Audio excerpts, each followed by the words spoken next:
はい、おはようございます。長野市議会議員の小泉一馬です。今日はね、県庁前ですね。ここね。こっちか。この辺です。ということで、街頭演説してきました。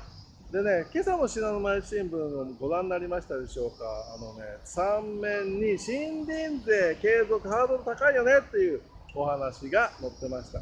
なぜね、県民の世論が県の森林税に対して厳しいのか、これは県民よく見抜いていらっしゃる。やはりこれはね、小泉一馬がテーマとしている台北森林組合にまつわる補助金不正支給の件ですよね。県が嘘の書類を書いてね、ジャブジャブと台北森林組合に向けて補助金をなぜこれほどまでにまかなきゃいけなかった。その原因の一つが森林組合で財源できたけども、それがね、もう余りまくっちゃって、もうしょうがねえや。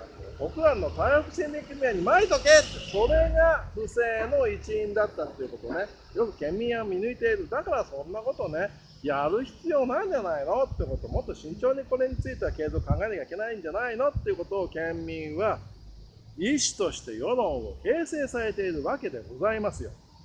でね、一方の長野県庁じゃなんでそれね、余っているのにお金が、これ以上まだまだ森林税が必要だというのか、それは小泉一馬はね、県民の皆さんもよく見抜いていらっしゃると思う。県が欲しいんですよ、つまり、キノコがこれ以上ね、身にかからないようにしている。つまり、これね、やめたとすれば、なんだ、やっぱり森林税いらなかったじゃねえか。森林税なんか取りすぎてたからね。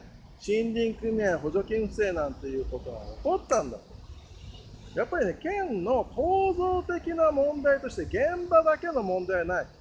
県の構造的な問題としてあったんじゃねえか。予算の押し付けだよっていうことがね。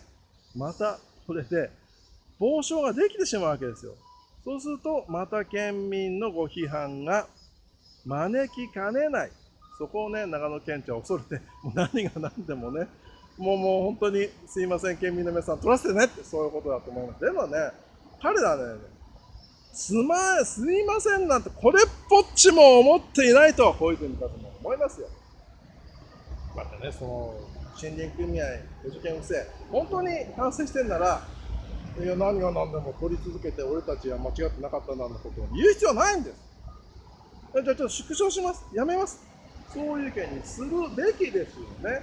であるところを、森林組合の補助金不正も大したことをね、信頼回復取ってねえし、それに輪をかけて、税金このまま余りまくってるけど、継続しますなんて、もう2つ重ねの二重のね、罪ですよね。罪を重ねている罪に罪を重ねている長野県庁。